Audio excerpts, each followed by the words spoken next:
제목을 한번 같이 읽겠습니다. 시작. 예수님의 반응과 나의 반응.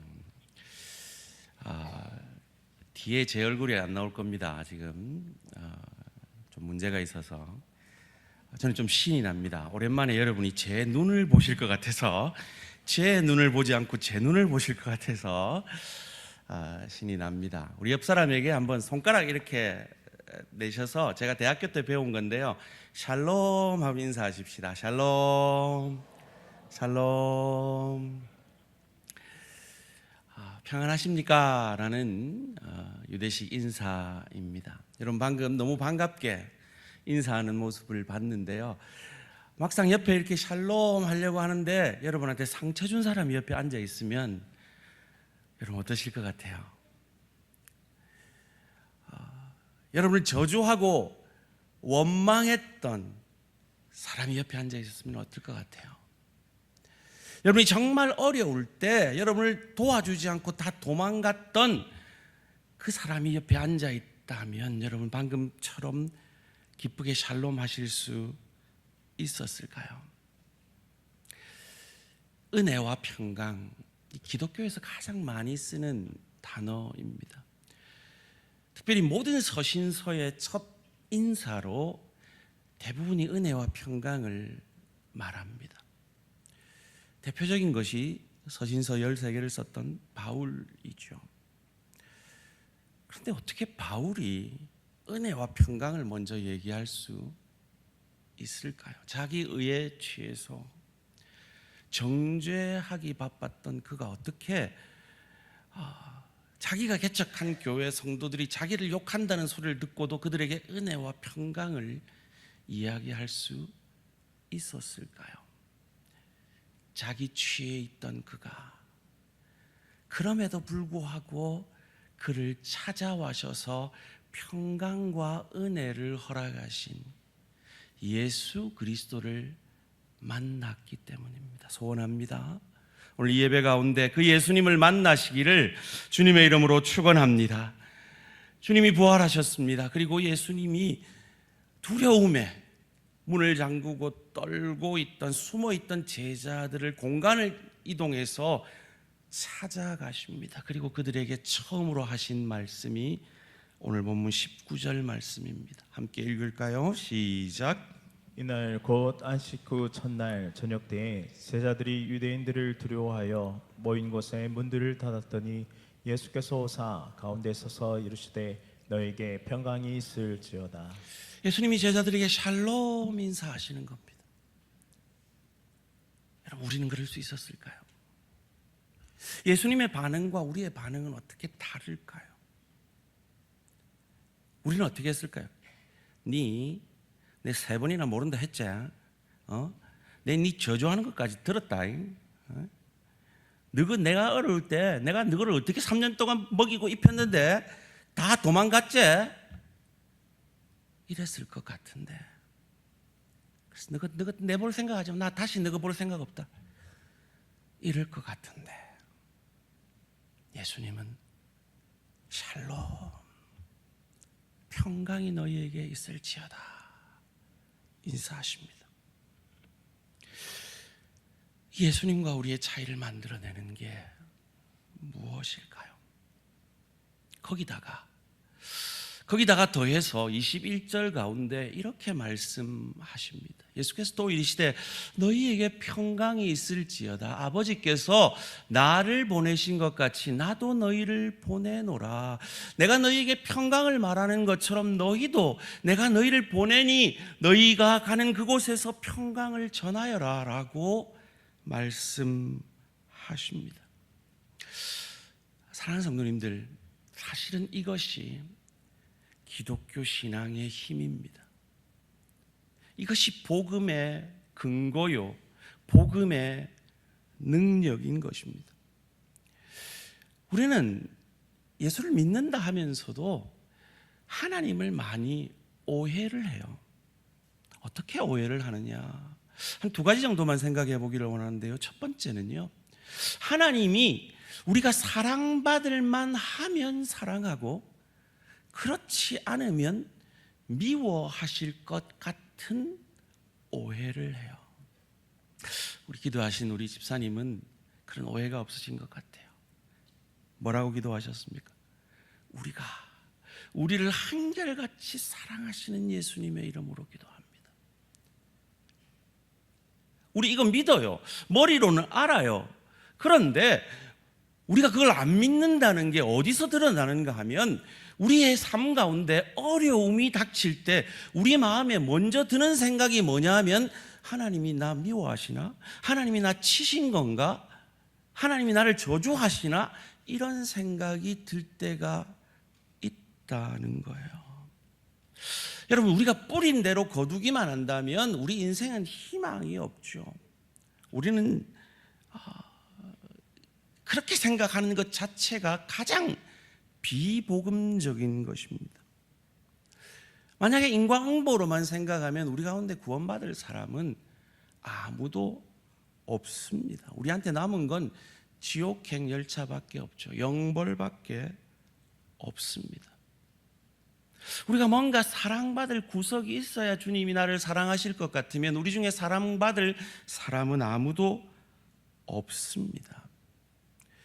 무슨 말이냐? 구체적으로 제가 두 가지만 말씀을 드릴 텐데요. 첫째는 복음은 인과응보, 즉 우리가 뿌린 대로 거두는 것이 아니라 사랑받을 수 없는 자를 사랑하시는 은혜가 우리가 믿는 복음입니다. 그것이 로마서 5장 8절에서 이렇게 증거되죠. 함께 읽어볼까요? 시작. 구심으로 하나님께서 우리에 대한 자기의 사랑을 확증하셨느니라. 하나님이 우리에 대한 사랑을 확증하셨대요. 언제요? 우리가 사랑받을 만할 때요? 아니요. 죄인 되었을 때요. 하나님과 원수 되었을 때, 그때 우리를 위해 죽어주심으로 우리를 향한 사랑을 확증해 주신 그것이 우리가 믿는 복음입니다. 그래서 성경은 이것을 얘기할 때 자녀가 떡을 달라 하면 돌을 주며 생선을 달라 하면 뱀을 줄 자가 누구 있느냐. 여러분 생각해 보세요. 우리 자녀가 사랑받을 만할 때만 우리 자녀고 사랑받을 만하지 못할 내 말 안 들을 때는 내 자녀 아닌가요? 그때는 돌을 주나요? 뱀을 주나요? 인간 부모도 그렇지 않다는 거예요. 근데 하물며 하나님 아버지를 내가 사랑받을 만할 때만 나를 사랑한다라고 여기시는 건 그건 하나님에 대한 모독인 거예요. 좀 더 구체적으로 얘기를 하면 하나님께서 나를 가장 사랑하신 증거가 뭐냐? 그 은혜를 주시기 위해서 우리에게 주신 것이 무엇이냐? 두 번째로 그것이 바로 성령이시라는 거예요. 하나님께서 우리에게 값없이 우리가 죄인 되었을 때 은혜를 주시는데 그 증거가 우리에게 성령을 주시는 거예요. 마태복음 7장 11절 말씀입니다. 너희가 악한 자라도 좋은 것으로 자식에게 줄 줄 알거든 하물며 하늘에 계신 너희 아버지께서 구하는 자에게 좋은 것을 주시지 않겠느냐. 아버지는 우리에게 좋은 것을 주시기를 원하시는 하나님이세요. 근데 진짜 좋은 게 뭐냐? 이 동일한 본문을 누가복음에서는 이렇게 말하고 있습니다. 너희가 악할지라도 좋은 것을 자식에게 줄 줄 알거든 하물며 너희 하늘 아버지께서 구하는 자에게 성령을 주시지 않겠느냐 하시니라. 하나님께서 은혜로 우리에게 성령을 주셨습니다. 그리고 성령으로 말미암아 우리는 예수를 저주할 자라, 자기 죄 때문에 죽은 자라 아니하고 내 죄 때문에 죽은 나의 주 나의 하나님으로 고백하게 되었습니다. 그래서 하나님의 자녀가 되었습니다. 천국 백성 되었습니다. 지금 죽어도 천국에서 눈뜰 수 있는 소망을 허락하셨습니다. 사랑하는 성도님들, 이것이 저와 여러분이 받은 세상 그 어떤 복보다 가장 큰 축복임을 믿으시기를 주님의 이름으로 축원합니다. 그리고 성령께서 우리 안에 일하셔서 우리 안에 구원을 완성하실 것입니다. 이 성령의 충만의 유무가 이어지는 본문 가운데 우리가 다음 주에 생각해 볼 도마에 대한 이야기 가운데 잘 나타나 있습니다. 여러분, 도마가 예수님이 처음 부활해서 나타나실 때 그 자리에 없었어요. 그리고 부활의 주님을 만나 기뻐했던 제자들이 도마에게 부활의 주님을 만났다 하니까 안 믿어요. 10사람이 만났다 했는데도 안 믿어요. 무슨 말입니까? 성령을 받기 전에는 이 10제자들이 아무 능력이 없어요. 도마 하나도 전도 못해요. 그런데 성령 받고 나니까요, 3,000명, 5,000명, 수많은 이적과 표적들을 일으키게 되어지는 것입니다. 이것이 성령의 능력이요 축복입니다. 사랑하는 성도님들, 우리가 이 세상 속에 살다 보니까 우리가 책도 읽고 히랍 신화, 그 아테네 신화들을 읽으면 그 아테네 이 그리스 신들은 아주 고약하잖아요.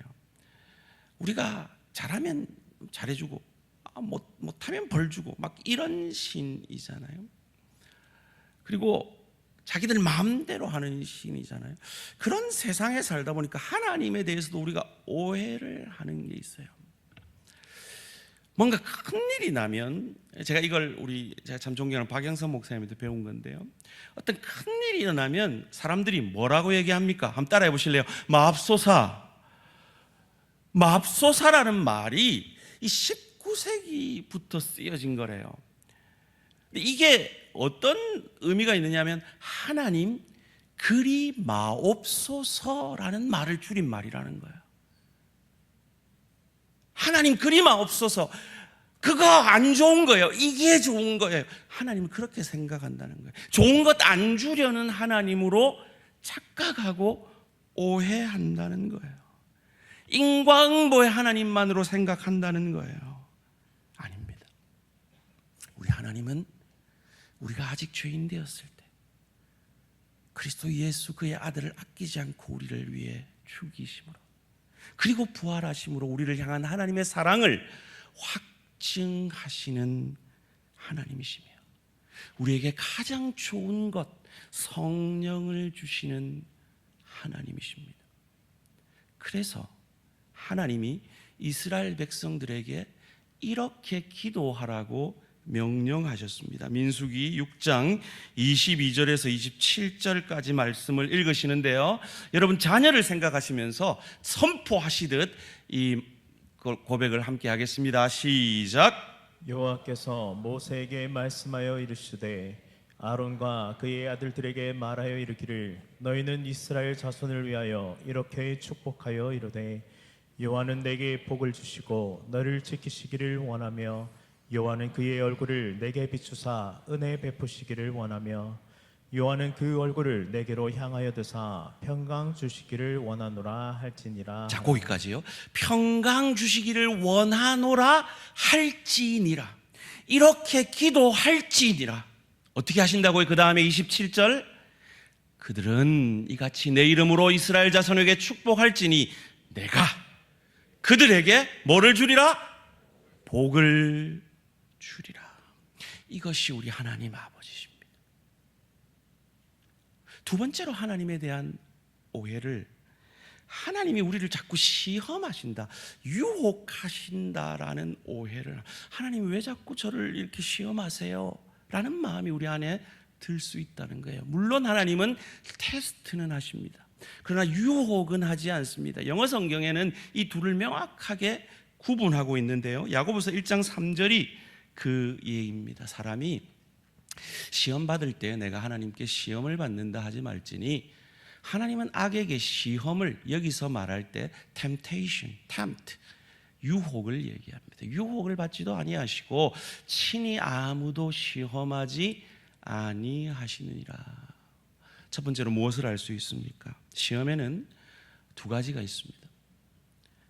하나는 테스트고 하나는 temptation, 유혹입니다.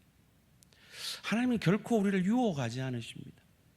우리를 테스트하셔서 마치 우리의 자녀들이 시험을 통해서 더 실력을 키우듯이 우리를 테스트하시지 결코 우리를 넘어뜨리려 하시지 않는다는 거예요. 여러분 학교 다닐 때 수학 잘하셨습니까? 저는 별로 못했습니다. 저는 수학에 시험이 들었습니다.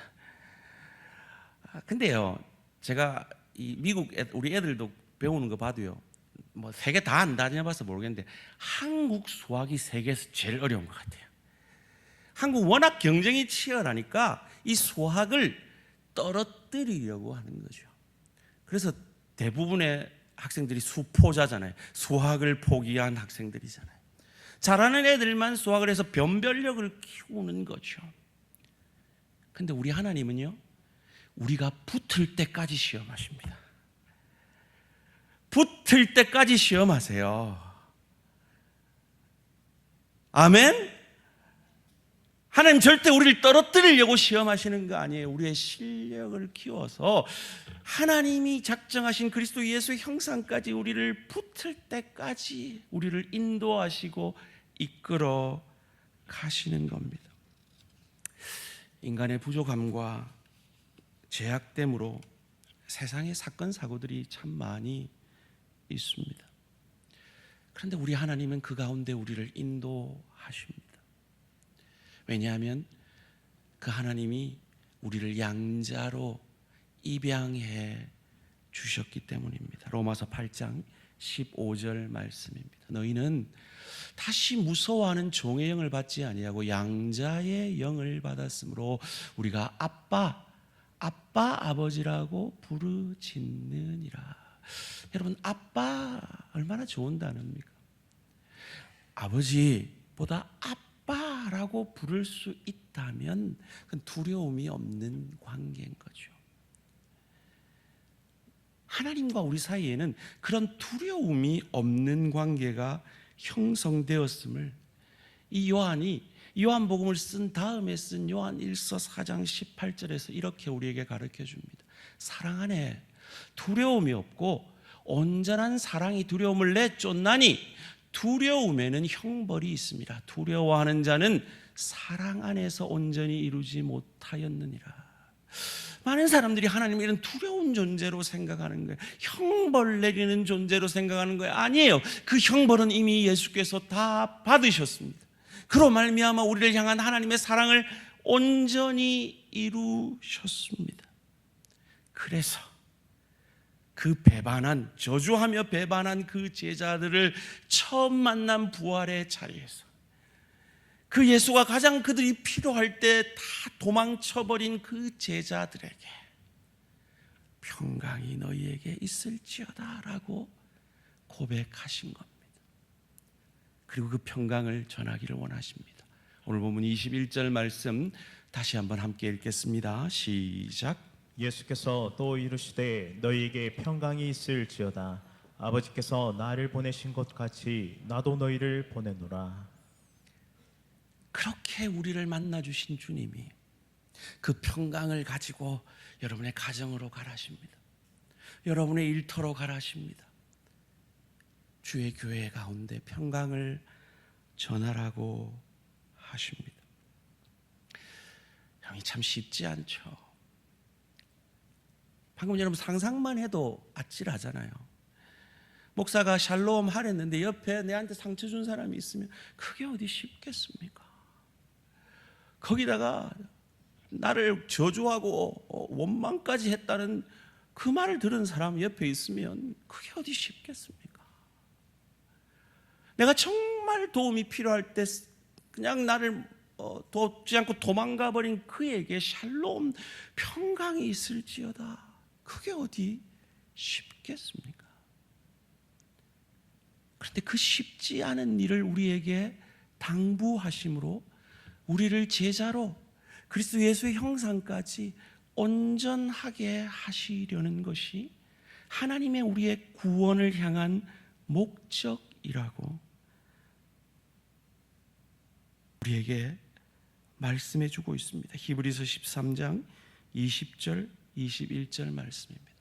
양들의 큰 목자이신 우리 주 예수를 영원한 언약의 피로 죽은 자 가운데서 이끌어내신 평강에 우리에게 평안할지어다 말씀하시는 그 평강의 하나님이 모든 선한 일에 너희를 온전하게, 즉 복음서로 말하면 제자되게 예수 닮게 하셔서 자기 뜻을 행하게 하시고 이 평강을 전하는 자기 뜻을 행하게 하시고 그 앞에 즐거운 것을 예수 그리스도로 말미암아 우리 가운데서 그렇게 그 평강을 이루면, 하기 싫은 그 평강을 이루면 그 즐거운 것이 우리 안에 이루어진다는 거예요. 이루시기를 원하노라. 영광이 그로 말미암아 하나님이 영광 받으시고 그에게 세세 무궁토록 있을지어다. 아멘. 이 역사를 이루시기 위해 하나님은 때로 내게 상처 주는 사람을 만나게 하시고, 나를 배반하는 사람을 만나게 하시고, 나에게 도움이 필요한 그때 나를 모른 척하는 사람을 만나게 하시는 것입니다. 하나님이 우리에게 이루신 그 신분적 구원을 수준적 구원으로 이루셔서 온전한 그리스도 예수의 형상까지 자람으로 그 나라의 주인, 영원한 하나님 나라의 주인인 그 천국을 누리고 즐길 수 있는 실력자로, 인격자로 빚으셔서 하늘 상급 주시고자 우리에게 감당하기 힘든 사람을, 감당하기 힘든 일들 가운데 주님이 그러셨듯이 평강이 너희에게 있을지어다, 그 고백을 하는 자로 온전하게 빚어 가시려는 것입니다. 이것을 요한이 요한복음을 쓴 다음에 이렇게 구체적으로 더 세세하게 요한일서 4장 18절에서 20절에서 말합니다.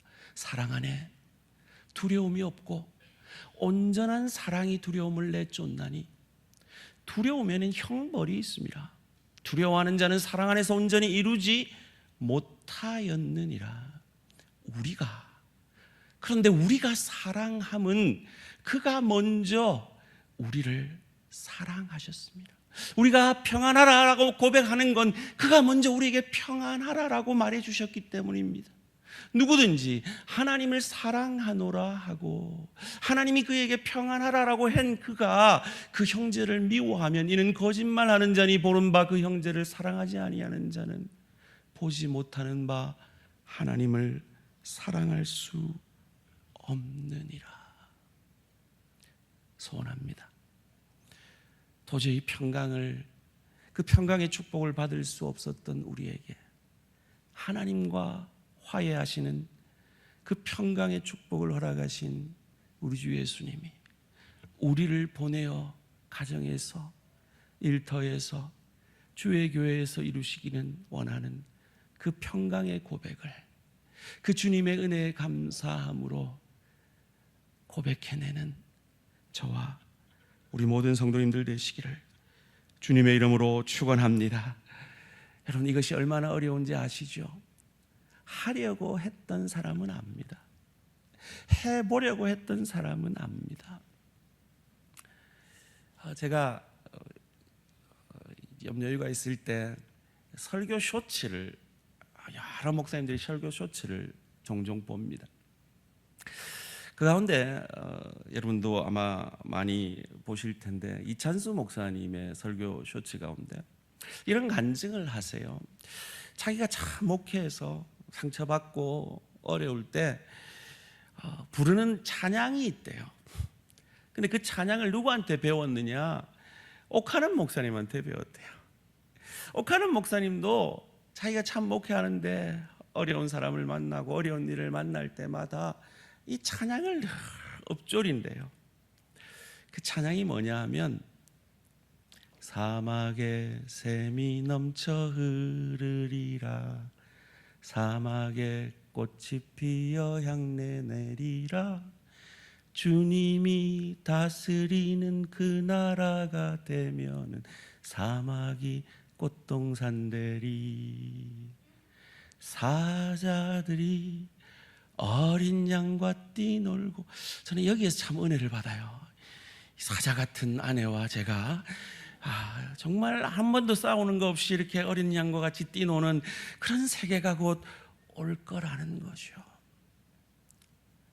여러분, 그날이 올 것이기에 우리는 그날을 기대하며 준비하며 참아내며 인내하며 주님이 우리에게 이루시기를 원하는, 그래서 우리의 기쁨이 충만해지기 원하는 그 온전함을, 그리스도 예수 닮아감을 이루어 가는 것입니다.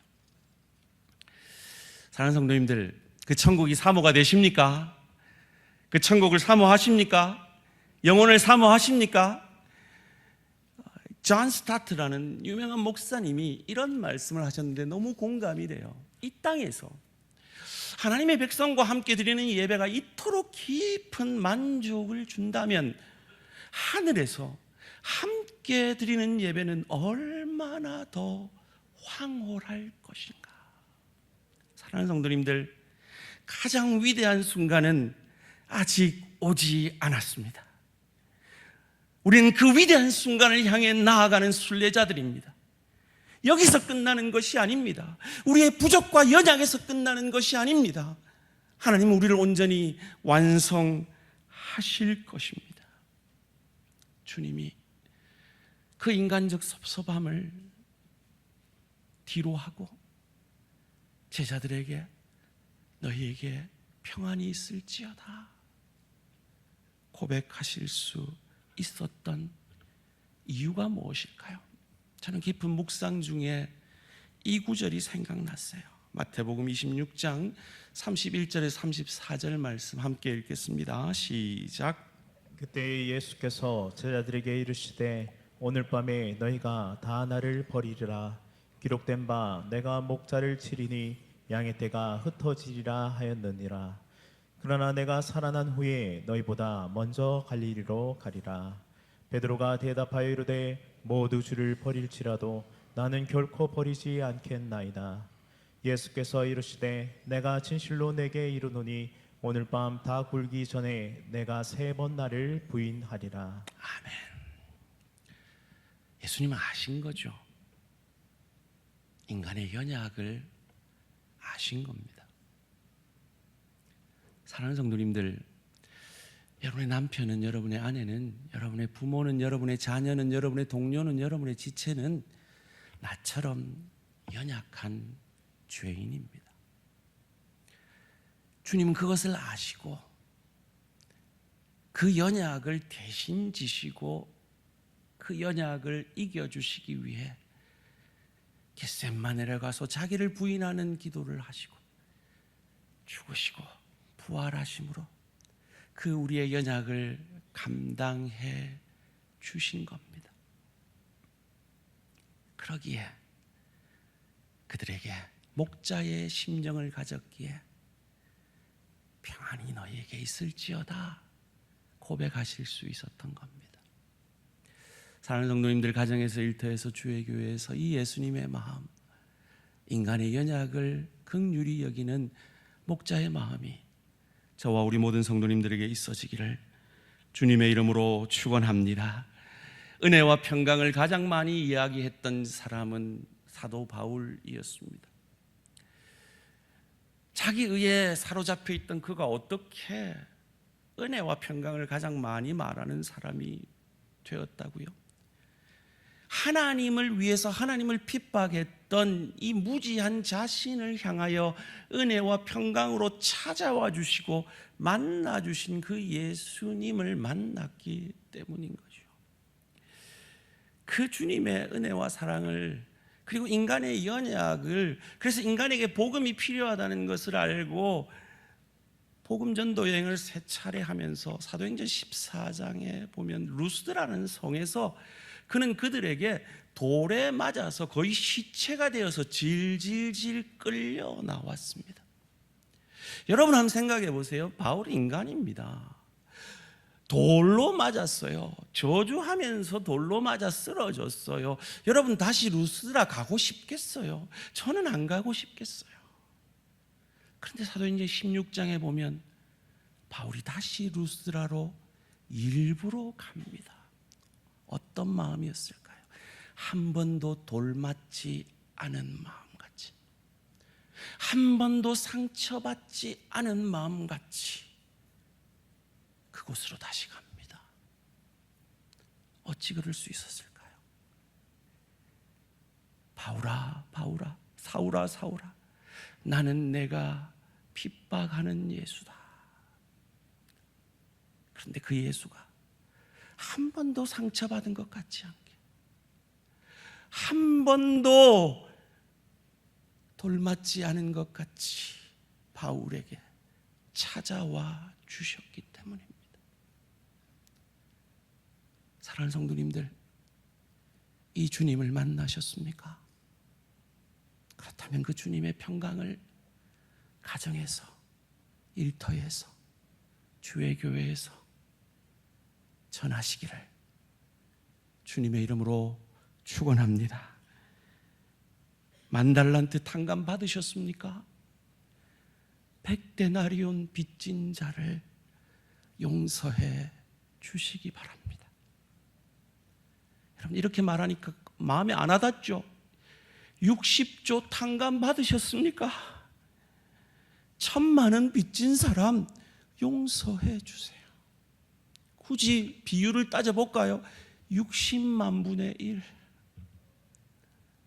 내가 샬롬 못하는 그 사람의 죄는 하나님 앞에 내 죄의 60만 분의 1. 어찌하시겠습니까? 말씀을 맺겠습니다. 제가 1995년에 인디안 마을에 처음 단기 선교를 갔는데요, 인디안들에게는 이런 이야기가 전해진대요. 어떤 할아버지가 손주들을 모아놓고 이렇게 얘기합니다. 사람의 마음에는 두 마리 늑대가 있대. 그 한 마리 늑대는 미움과 원망과 상처의 늑대야. 다른 한 마리 늑대는 은혜와 사랑과 평강의 늑대야. 이 두 늑대는 늘 싸운대. 그러자 손자가 묻습니다. 할아버지, 어느 늑대가 이겨요? 그때 할아버지가 대답합니다. 네가 먹이를 더 많이 주는 늑대가 이겨. 사랑하는 성도님들, 이 한 주간 내 상처에 먹이를 주지 말고 나를 향한 하나님의 은혜와 사랑에 먹이를 주시기 바랍니다. 이것을 바울은 말합니다. 내 안에 성령의 소욕과 육체의 소욕이 늘 싸운다라고. 이 성령의 소욕에 마음을 쏟아 성령 충만함을 강구하심으로 여러분이 만나는 모든 사람들에게 샬롬을 전하시기 바랍니다. 다시 한번 옆 사람에게 인사합시다. 샬롬. 여러분 한번 상상해 보세요. 여러분이 정말 샬롬하기 싫은 그 사람 한번 상상해 보면서 그 사람을 향해서 이렇게 인사하십시오. 저보고 하지 마시고요. 그 사람을 향해서 하십니다. 시작. 샬롬. 오늘 본문 23절 띄우지 않겠습니다. 함께 읽겠습니다. 시작. 너희가 누구의 죄든지 사하면 사여질 것이요 누구의 죄든지 그대로 두면 그대로 있으리라 하시니라. 아멘. 사라지게 만드는, 상대방의 죄를 사라지게 만드는 그 주님 닮은 우리 모든 대한가족들 되시기를 주님의 이름으로 축원합니다.